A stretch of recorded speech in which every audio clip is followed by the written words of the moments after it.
यह एक काल्पनिक कहानी है। इसमें दिखाई गई घटनाएं, पात्र और संवाद पूरी तरह से लेखक की कल्पना पर आधारित हैं। इसका कोई संबंध किसी वास्तविक व्यक्ति या घटना से नहीं है। बैंगनी रोशनी की एक किरण चमकी और फिर 10 से अधिक सिर हवा में उड़ गए। हर कोई स्तब्ध रह गया। रक्तेश एक चौथे रैंक का राजा स्तर का विशेषज्ञ था।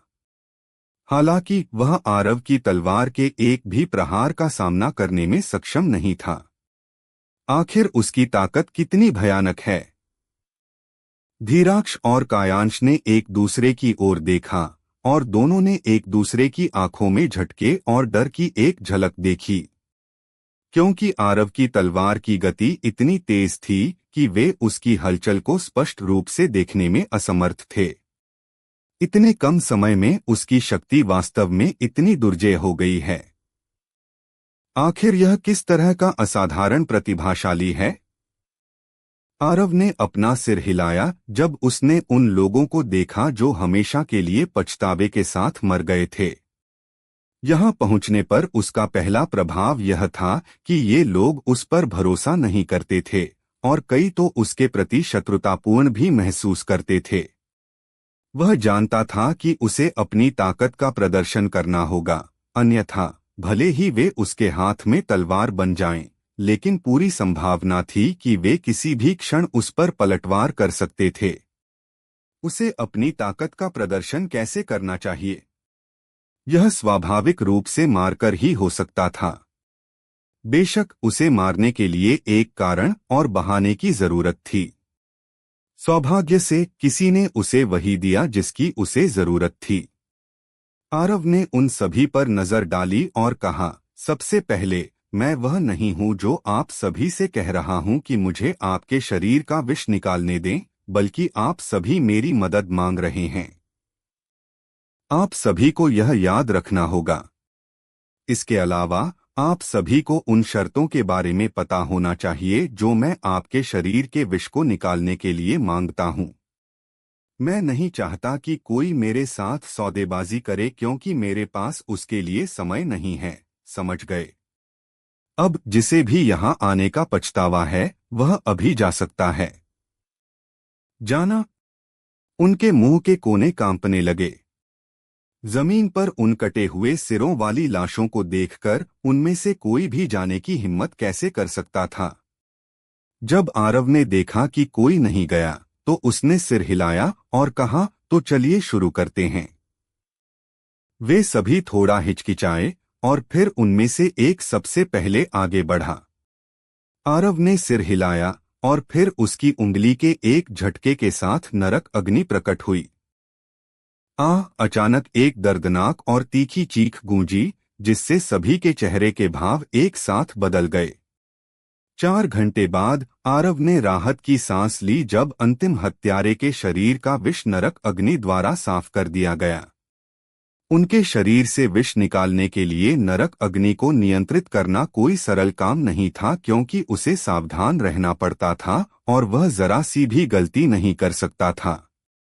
आखिर कोई भी गलती उस व्यक्ति को राख में बदल सकती थी। आरव ने नरक अग्नि को वापस रख लिया और फिर उनकी ओर देखा। इस समय उनके चेहरों पर बिना छिपी खुशी दिख रही थी। विष निकाल दिया गया था और इसका मतलब था कि वे अब अपने दुश्मनों द्वारा नियंत्रित नहीं होंगे।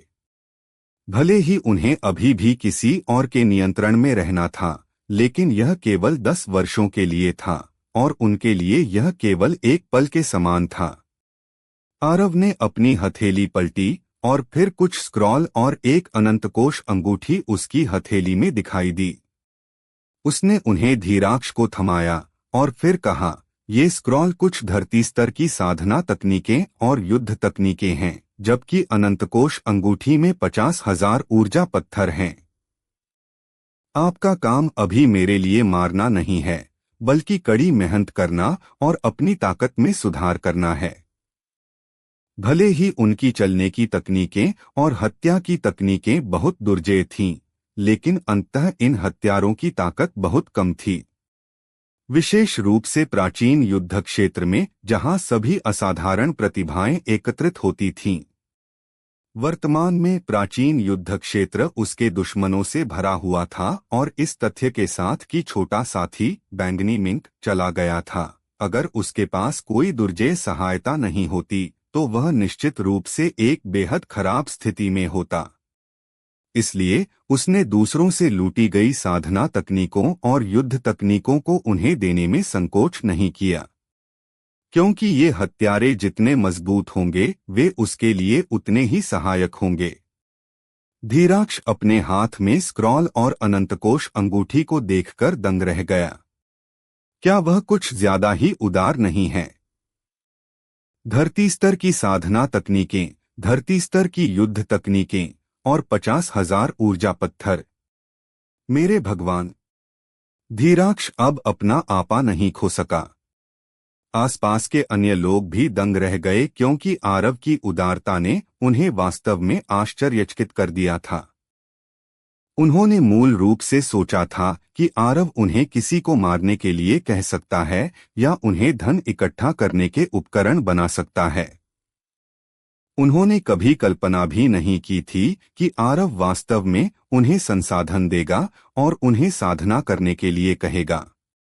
आरव एक पल के लिए हिचकिचाया और फिर उसने अपनी हथेली एक बार फिर पलटी और फिर 10 हिमात्मा फल उसके हाथ में दिखाई दिए। जब यहाँ हिमात्मा फल दिखाई दिए तो बाकी सभी अपना धैर्य नहीं रख सके।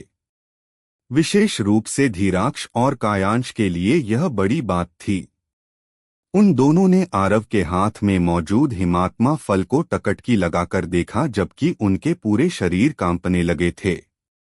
यदि यह आरव की ताकत का सम्मान न होता तो वे शायद आरव से इसे छीनने की कोशिश करने से खुद को रोक नहीं पाते। उन्होंने स्वाभाविक रूप से हिमात्मा फल को पहचान लिया। यह एक ऐसा फल था जो किसी को 10 साल की साधना प्रदान कर सकता था। 10 साल? यदि वे हिमात्मा फल में से एक खाने में सक्षम होते तो वे तुरंत राजा स्तर की 9वीं रैंक प्राप्त कर सकते थे। धीराक्ष ने चापलूसी भरी मुस्कान दी और कहा, उम्म उम्म बॉस, यदि आपको किसी भी चीज की आवश्यकता हो तो बेझिझक मुझे अपने निर्देश दें। मैं अपना कर्तव्य निभाने के लिए अपनी जान जोखिम में डालने को तैयार हूं। हम भी अपना कर्तव्य निभाने के लिए अपनी जान जोखिम में डालने को तैयार हैं, अन्य लोगों ने भी एक साथ कहा। आरव के मुंह के कोने कांपने लगे। अंत में हिमात्मा फल कहीं बेहतर काम करता है। आरव ने अपना सिर हिलाया और फिर उन्हें धीराक्ष की ओर उछाल दिया और कहा, तुम और कायांश इनमें से एक खा लो। बाकी के लिए हर 15 दिनों में 2 फल वितरित करो। जहां तक यह सवाल है कि किसे दिया जाए, ठीक है, उसे देना जो सबसे तेजी से सुधार करता है। समझे? धीराक्ष ने हिमात्मा फल को पकड़ते हुए बार बार सिर हिलाया। इस समय उसकी आंखों में केवल हिमात्मा फल ही बचा था। क्या तुम इतना शर्मनाक व्यवहार नहीं कर सकते? यह सिर्फ एक फल है। क्या तुम्हें इस तरह व्यवहार करना होगा? यदि तुम उनका नेतृत्व करने में अच्छा प्रदर्शन करते हो तो तुम्हारे पास जितने चाहो उतने फल हो सकते हैं, आरव ने कहा। सच? सच में? धीराक्ष ने अविश्वास के साथ बोलते हुए आरव की ओर देखने के लिए अपना सिर उठाया। हर रात की कहानी, हर दिन का धमाका, सिर्फ स्टोरी हंगामा पर। तो अभी सब्सक्राइब करें और बेल आइकन दबाएं, क्योंकि अगली कहानी आप मिस ना कर पाए। आरव ने अपनी हथेली पलटी और फिर 2 और फल उसके हाथ में दिखाई दिए। उसने उन्हें धीराक्ष की ओर लहराया और कहा, तुम्हें क्या लगता है? धीराक्ष ने लार का एक घूंट निगला और फिर कहा, मैं अब से आपका अनुसरण करूंगा। जैसे ही उसने बोलना समाप्त किया, धीराक्ष दूसरों की ओर मुड़ा और कहा, तुम सब क्या देख रहे हो? क्या तुमने अपने जीवन में कभी हिमात्मा फल नहीं देखा? तुम सब शर्मिंदा कर रहे हो। अब से हम अलग हो रहे हैं। तुम सब अपनी साधना पर कड़ी मेहनत करो। मुझे परवाह नहीं है कि तुम किस तरीके का उपयोग करते हो, लेकिन जो राजा स्तर पर हैं, उन्हें कम से कम समय में 5वीं रैंक प्राप्त करनी होगी। भले ही तुम थकावट से मर जाओ, तुम सभी जो पहले दिव्य स्तर पर हो उन्हें राजा स्तर तक आगे बढ़ना ही होगा, अन्यथा बस खुद को मार डालो। हमारे साधना संसाधनों को बर्बाद मत करो, क्योंकि हम सभी को खून के कर्ज का बदला लेना है। जी हाँ, उन सभी ने एक साथ सिर हिलाया। धीराक्ष की इन सब से पहले उनके दिलों में इतनी बड़ी प्रतिष्ठा नहीं थी, और यहाँ तक कि कुछ लोग उसे गंभीरता से भी नहीं लेते थे। लेकिन वे मूर्ख नहीं थे, और उन्होंने धीराक्ष के प्रति आरव का रवैया देख लिया था। वे जानते थे कि आरव धीराक्ष के माध्यम से उन्हें नियंत्रित कर रहा था। लेकिन यह ठीक था, क्योंकि यह केवल 10 वर्षों के लिए था।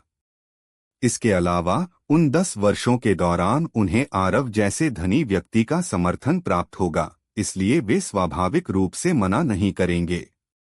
आरव ने उन पर एक नजर डाली और कहा, मैं आरव अपनी बात का पक्का हूं। मैं अब से 10 साल बाद तुम्हारी आजादी लौटा दूंगा।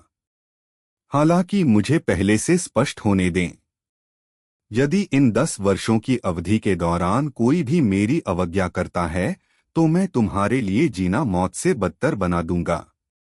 जब वह यहाँ तक बोला, तो आरव एक पल के लिए रुका और कहा, मैं जानता हूं कि तुम्हारी चलने की तकनीकें अत्यंत अच्छी हैं। हालांकि अभी के लिए प्राचीन युद्ध क्षेत्र के उन साधकों को नाराज न करें। उनमें से कुछ की ताकत तुम्हारी कल्पना से परे हैं। अब तुम्हें केवल एक ही काम करना है, और वह है मजबूत से और मजबूत बनना। समझे? उन्होंने एक स्वर में उत्तर दिया। जी हाँ। आरव ने सिर हिलाया और फिर धीराक्ष की ओर देखा और कहा, जब मुझे जरूरत होगी तो मैं तुम सबसे कैसे संपर्क करूं? धीराक्ष ने भौहें सिकोड़ी और धीमी आवाज में बोला, हम अतीत में तीरों का उपयोग करते थे, लेकिन अब हम विनाश संघ छोड़ चुके हैं, इसलिए हम स्वाभाविक रूप से इसका उपयोग नहीं कर सकते। इसलिए मुझे नहीं पता कि हमें संपर्क कैसे बनाए रखना चाहिए। आरव ने गहराई से विचार किया और फिर कहा, तो हम टेलीपोर्टेशन तंत्र का उपयोग करेंगे। मेरा संपर्क तंत्र उच्च श्रेणी का है, इसलिए मैं 500 किलोमीटर की दूरी के भीतर तुम सबसे संपर्क कर सकता हूं। जब धीराक्ष ने यह सुना तो उसकी पलकें कांपने लगीं। वह बेतहाशा अमीर है। उसके पास संपर्क तंत्र भी है। इसके अलावा वे उच्च श्रेणी के हैं। धीराक्ष और अन्य लोग चले गए और वे आरव की आधी संपत्ति अपने साथ ले गए। आरव के लिए स्वाभाविक रूप से थोड़ा दुख हुआ, विशेष रूप से वे ऊर्जा पत्थर। आखिरकार उसने इससे पहले सूक्ष्म भंवर के साथ आई समस्या के कारण कुछ 10,000 ऊर्जा पत्थर बर्बाद कर दिए थे। अब उसने धीराक्ष और अन्य को और 50,000 दे दिए। दूसरे शब्दों में उसके पास अब 20,000 से भी कम बचे थे। सौभाग्य से उसके पास 10 शीर्ष श्रेणी के ऊर्जा पत्थर थे, और वह अब तक उनका उपयोग करने के लिए अनिच्छुक था, क्योंकि वे वास्तव में बहुत कीमती थे। इसके अलावा भविष्य में उसके पास उनके लिए अन्य उपयोग भी हो सकते थे। ओह, ऐसा लगता है कि मुझे और अधिक लूटने के लिए कड़ी मेहनत करनी होगी। आरव ने मौके पर ही आह भरी और फिर एक पेड़ की ओर मुड़कर देखा और कहा, चूंकि तुम आ गई हो तो खुद को दिखाओ। जैसे ही उसने बोलना समाप्त किया, दिव्या धीरे धीरे पेड़ के पीछे से बाहर निकली। उसने आरव पर एक नजर डाली और कहा, मैं तुम्हारा पीछा नहीं कर रही थी, मैं तो बस। आरव मुस्कुराया और उसकी बात काट दी। तुम्हें सफाई देने की जरूरत नहीं है, मैं समझता हूं। दिव्या के मुंह के कोने थोड़े से मुड़ गए। उसकी मुस्कान पूरी तरह फैलने से पहले ही उसने उसे जल्दी से रोक लिया, और फिर उसने शांत भाव से कहा, अत्यधिक चौंकाने वाली चलने की तकनीक वाले वे लोग हत्यारे थे, है ना? आरव ने उससे इसे नहीं छुपाया। उसने सिर हिलाया और कहा, बिल्कुल। यहाँ तक कि तुम भी जानती हो कि यहाँ मेरे बहुत सारे दुश्मन हैं, इसलिए मुझे कुछ मदद लेनी ही होगी, है ना? तुम वास्तव में क्या करने का इरादा रखते हो? दिव्या ने पूछा। आरव मुस्कुराया और कहा, मैं एक बहुत ही निष्पक्ष व्यक्ति हूँ। मैं लोगों के साथ वैसा ही व्यवहार करता हूँ जैसा वे मेरे साथ करते हैं। वास्तव में मैं दैत्य जाति, नेदर जाति और मानव जाति के साथ समान व्यवहार करता हूँ। जब तक वे मुझे नाराज नहीं करते, मैं उन्हें नाराज नहीं करूँगा। दुर्भाग्य से, चाहे वह कोई भी जाति हो, वे सभी मुझे मारना चाहते हैं। चूंकि ऐसा है तो मैं केवल ईंट का जवाब पत्थर से दे सकता हूँ। यदि वे मुझे नहीं मार सकते तो मैं उन सभी को मार डालूंगा। दिव्या के चेहरे के भाव बदल गए और वह भारी आवाज में बोली, तुम्हारा इरादा पूरी दैत्य जाति, नेदर जाति और मानव जाति के खिलाफ जाने का है। आरव ने अपना सिर हिलाया और कहा, क्या तुम्हें लगता है कि अगर मैं उनके खिलाफ नहीं गया तो वे मुझे जीने देंगे? वे नहीं देंगे। हर कोई ऐसा ही है। जितना अधिक तुम पीछे हटोगे और कमजोरी से व्यवहार करोगे, वे उतना ही आगे बढ़ेंगे। इसलिए यह मैं नहीं हूं जो उनके खिलाफ जाना चाहता हूं, बल्कि वे हैं जो मेरे खिलाफ जाना चाहते हैं। चूंकि ऐसा है तो मैं, आरव, अपने दिल की संतुष्टि के लिए मारूंगा। क्या तुम उन सभी को मार भी सकते हो? दिव्या ने धीमी आवाज में पूछा। आरव के चेहरे पर एक क्रूर मुस्कान आ गई और उसकी आंखों में निर्दयता की एक झलक चमकी। उसने कहा, मैं जितने हो सके उतने मारूंगा। दोस्तों, स्टोरी को लाइक, शेयर व सब्सक्राइब कर दिया करो, जिससे मुझे मोटिवेशन मिलता है। जब आरव और दिव्या एक बार फिर नेदर देव समाधि के प्रवेश द्वार के सामने पहुंचे तो यह स्थान लाशों से ढका पड़ा था। उनमें से 90% से अधिक इंसानी गूढ़ साधकों की लाशें थीं। वे सभी अत्यंत भयानक और डरावने तरीके से मारे गए थे, क्योंकि उनका मांस, रक्त और आत्माएं पूरी तरह से सोख ली गई थीं और केवल सूखी हुई लाशें ही बची थीं। आरव ने उदासीनता से इन सब पर एक नजर डाली और फिर कहा, चलो। उसे स्वाभाविक रूप से इन मनुष्यों के प्रति कोई सहानुभूति नहीं थी। क्या मजाक है? अगर वह मर जाता तो क्या वे उसके लिए दया महसूस करते? अगर वह सच में मर गया होता तो शायद ये इंसान ही सबसे ज्यादा खुशी से हंसने वाले होते। दिव्या ने सिर हिलाया और फिर प्रवेश द्वार की ओर चल दी। भले ही उसे उनके प्रति थोड़ी दया महसूस हुई, लेकिन बस उतनी ही। आखिरकार वे उससे संबंधित नहीं थे। अंत में यह वही सिद्धांत था, चूंकि उन्होंने प्राचीन रणभूमि और नाइन्थ नर्क में आने का साहस किया था, तो उन्हें मृत्यु के लिए तैयार रहना चाहिए था। इस स्थान पर शक्तिशाली जीवित रहते हैं, जबकि कमजोर नष्ट हो जाते हैं। चूंकि वे कमजोर थे फिर भी आने पर अड़े रहे, तो वे खुद के अलावा किसे दोष दे सकते थे? जिस क्षण आरव और दिव्या ने प्रवेश द्वार से कदम रखा, दोनों ओर से ठंडी रोशनी की दो किरणें हिंसक रूप से उन पर चलीं। आरव कार्रवाई करने ही वाला था कि दिव्या की कलाई थोड़ी हिली और एक ठंडी चमक चमकी। उसके बाद दो दयनीय और तीखी चीखें अचानक गूंज उठीं। आरव ने आवाजों के स्रोत की ओर देखा और उसने दो मानव साधकों को देखा जो उन पर चकित और डरे हुए भावों से देख रहे थे।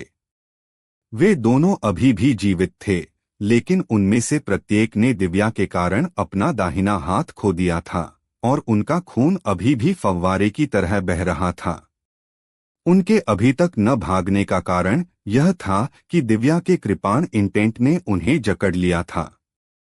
अब भागना मृत्यु के समान था। तुम दोनों कौन हो? दिव्या ने धीमी आवाज में पूछा। वे बोलने ही वाले थे कि आरव उनसे पहले बोल पड़ा। वे यहां दूसरों को लूटने आए हैं। वे समाधि के प्रवेश द्वार पर नजर रख रहे हैं ताकि जब दूसरे प्रवेश करें तो वे अचानक हमला कर सकें। उनसे थोड़े मजबूत साधक भी शायद उनके अचानक हमलों से मारे जाएं। क्या मैं सही हूं? उनके भाव बदल गए और फिर उनमें से एक ने दिव्या की ओर देखा और कहा, दोस्त, उसकी बकवास मत सुनो। हम भाई मध्य क्षेत्र के 6th रैंक संप्रदाय निर्मल प्रकाश संप्रदाय से हैं। हमने आप दोनों पर हमला इसलिए किया क्योंकि हमें लगा कि आप दूसरी जातियों के सदस्य हैं। अगर हमें पता होता कि आप मानव साधक हैं तो हम निश्चित रूप से हमला नहीं करते। यह सुनकर दिव्या ने अपनी कृपाण पर पकड़ ढीली कर दी और उसके चेहरे के भाव शांत हो गए। जब उन्होंने यह देखा तो वे दोनों प्रसन्न हुए और जोड़ी के दूसरे सदस्य ने अपने कटे हुए हाथ के दर्द की परवाह न करते हुए जल्दी से कहा, मेरा मानना है कि आप दोनों 9th रैंक संप्रदायों के प्रतिभाशाली शिष्य हैं क्योंकि आपके पास इतनी जबरदस्त ताकत है ना? हम भाई। यह व्यक्ति अभी यहाँ तक ही बोला था कि बैंगनी प्रकाश की एक धारा अचानक चमकी और फिर उसका सिर हवा में उड़ गया। तुम? दूसरे साथी ने आरव को डरावनी नजरों से देखा। हालांकि प्रकाश की एक और किरण चमकी और फिर उसका सिर भी कट गया। उन दोनों को मारने के बाद आरव ने अपना दाहिना हाथ लहराया और उनके पास मौजूद अनंतकोश अंगूठियां तुरंत उसकी हथेली में उड़ गईं। इस बीच दिव्या ने आरव की ओर देखा और शांत स्वर में पूछा, क्यों? आरव स्वाभाविक रूप से जानता था कि वह क्या पूछ रही है। उसने तुरंत मुस्कुराते हुए कहा, आसपास की लाशों को देखो। क्या इंसानी लाशें ज्यादा हैं या दूसरी जातियों की? यह सुनकर दिव्या ने आसपास नजर डाली। उनके चारों ओर लगभग 100 लाशें थीं और इनमें से 90% से अधिक लाशें इंसानों की थीं। दिव्या ने माथा सिकोड़ा। जाहिर है उसे समझ आ गया था। इस बीच आरव ने अपने हाथ में अनंतकोश अंगूठियों को हिलाया और फिर कहा, मैंने अभी उन्हें देखा है। इस अनंतकोश अंगूठी के भीतर पूरे 15,000 से अधिक ऊर्जा पत्थर हैं और वहां अनगिनत अन्य चीजें भी हैं। जाहिर है उन्होंने वह सब दूसरों को लूटकर प्राप्त किया था। उन्होंने अभी वे शब्द सिर्फ इसलिए बोले थे क्योंकि वे चाहते थे कि तुम उनकी जान बख्श दो। जब उसने यहां तक बात की तो आरव अचानक मुस्कुराया और बोला, सच तो यह है कि मैं उन्हें तब भी मार देता अगर वे केवल दूसरी जातियों के सदस्यों को निशाना बना रहे होते। क्यों? दिव्या हैरान थी। क्योंकि हमने उनसे दुश्मनी मोल ले ली है, आरव ने मुस्कुराते हुए कहा। तुमने उनके हाथ काट दिए हैं तो क्या तुम्हें लगता है कि वे तुम्हारे प्रति कोई द्वेष नहीं रखेंगे? शायद तुम इस पर विश्वास कर लो।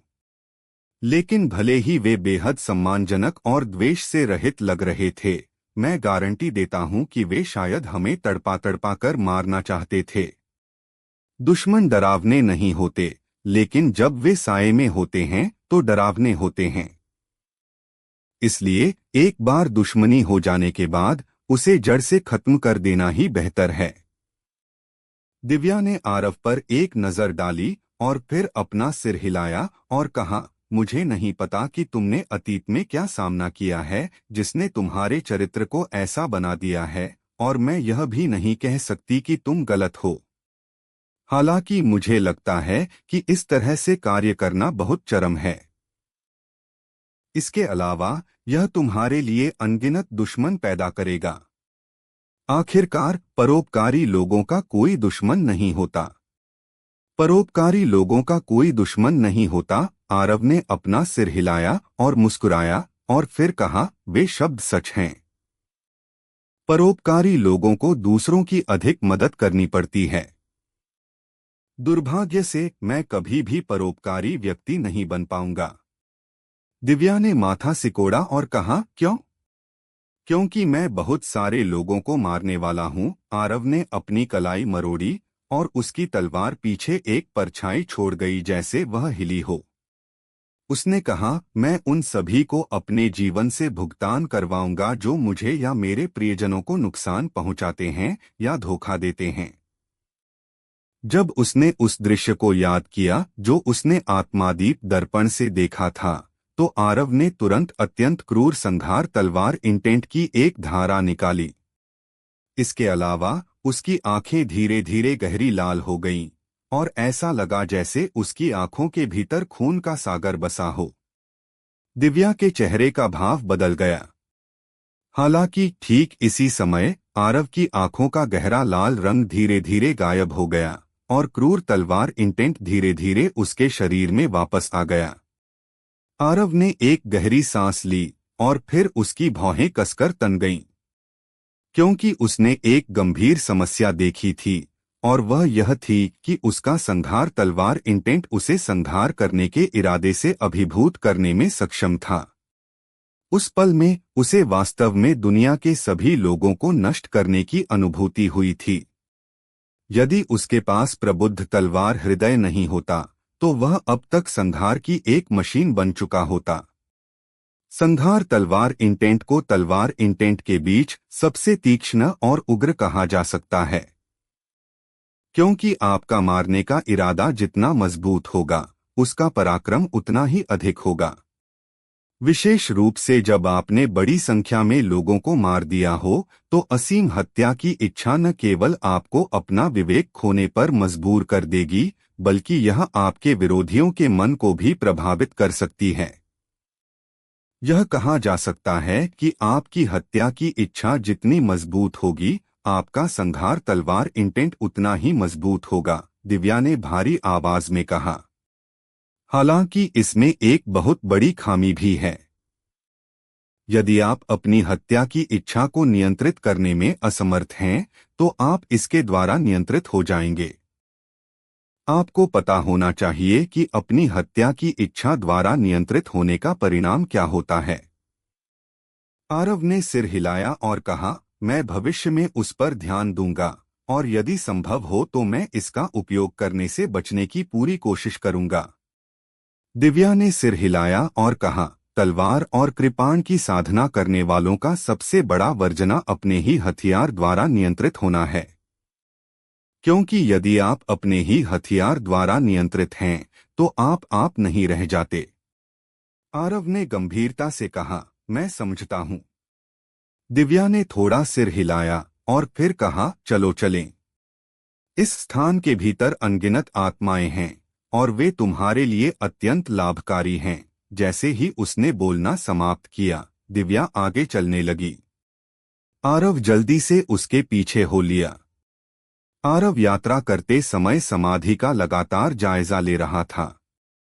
इस जगह को समाधि कहने के बजाय वास्तव में एक विशाल शहर कहा जा सकता था, लेकिन यह शहर पूरी तरह से खाली था, और यह हड्डियों को चुभने वाली ठंडी हवाओं से भरा था। इसके अलावा इसकी सड़कों पर कभी कभी हरे रंग की रोशनी के गोले दिखाई देते थे। यहाँ हरे रंग की रोशनी के गोले समाधि के बाहर वालों की तुलना में बहुत बड़े थे। जैसा कि दिव्या ने कहा था, उनके भीतर की ऊर्जा और भी शुद्ध थी, और इसने आरव को अत्यंत प्रसन्न किया, क्योंकि उसने रास्ते में 100 से अधिक हरे रंग की रोशनी के गोले सोख लिए थे। हालांकि वह इस बात से हैरान था कि दिव्या ने इन हरे गोलों को लेने से इनकार कर दिया, और उसने जो कुछ भी प्राप्त किया वह सब उसे दे दिया। इससे उसे बहुत असहज महसूस हुआ। यह स्वाभाविक रूप से दिव्या की बदौलत था कि आरव केवल 2 घंटों की इतनी कम अवधि में इतनी सारी आत्माओं को सोखने में सक्षम हुआ। क्योंकि दिव्या को पता था कि वे कहाँ हैं, इसलिए उन्हें रास्ते में असामान्य रूप से भारी मात्रा में वे मिले। एक और हरे रंग की रोशनी के गोले को सोखने के बाद आरव ने गहरी सांस ली, जबकि उसकी आंखों में खुशी की एक किरण चमक उठी, क्योंकि उसने महसूस किया कि उसका तलवार इंटेंट 6ठे स्तर के शिखर पर पहुंच गया है। इसके अलावा उसने महसूस किया कि यह और भी शुद्ध हो गया है। यह कहा जा सकता है कि जब वह अभी भी तलवार इंटेंट के 6ठे स्तर पर था, तब भी उसका तलवार इंटेंट तुषारिका से बिल्कुल भी कमजोर नहीं था, क्योंकि उसके पास संघार तलवार इंटेंट था। तुम्हारा तलवार इंटेंट टूटने वाला है? दिव्या ने पूछा। आरव ने सिर हिलाया। वह एक पल के लिए हिचकिचाया और फिर उसने अपनी हथेली पलटी और फिर 5 हिमात्मा फल और एक टॉपग्रेड ऊर्जा पत्थर उसकी हथेली में दिखाई दिए।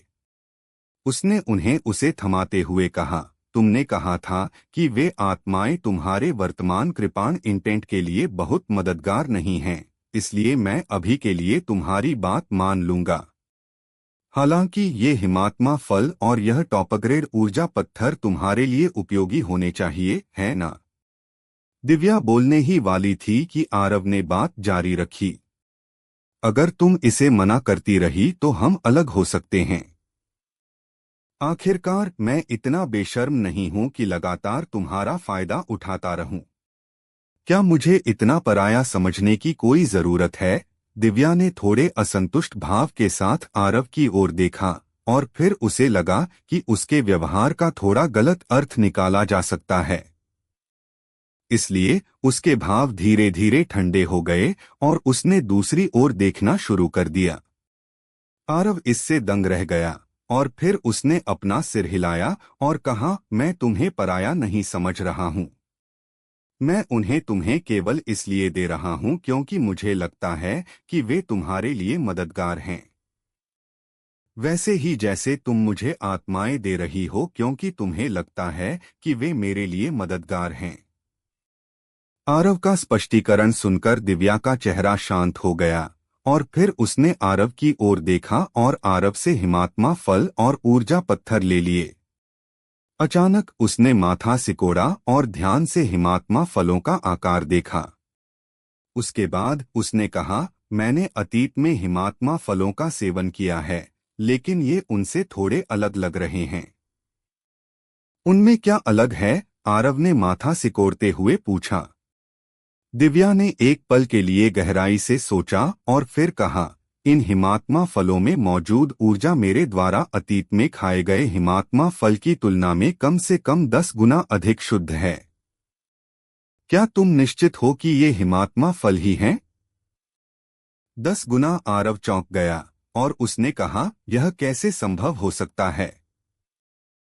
दिव्या कुछ कहने ही वाली थी, लेकिन ठीक इसी समय बैंगनी रोशनी की एक किरण चमकी और फिर दिव्या की हथेली में मौजूद एक हिमात्मा फल अचानक गायब हो गया। दिव्या के चेहरे का भाव बदल गया और उसकी आंखों में मारने का इरादा चमक उठा। हालांकि ठीक इसी समय उसने अचानक आरव को उत्साह के साथ जोर से चिल्लाते हुए सुना जैसे वह पागल हो गया हो। छोटे साथी! बैंगनी रोशनी की एक किरण चमकी और फिर आरव के सामने बैंगनी मिंक दिखाई दी।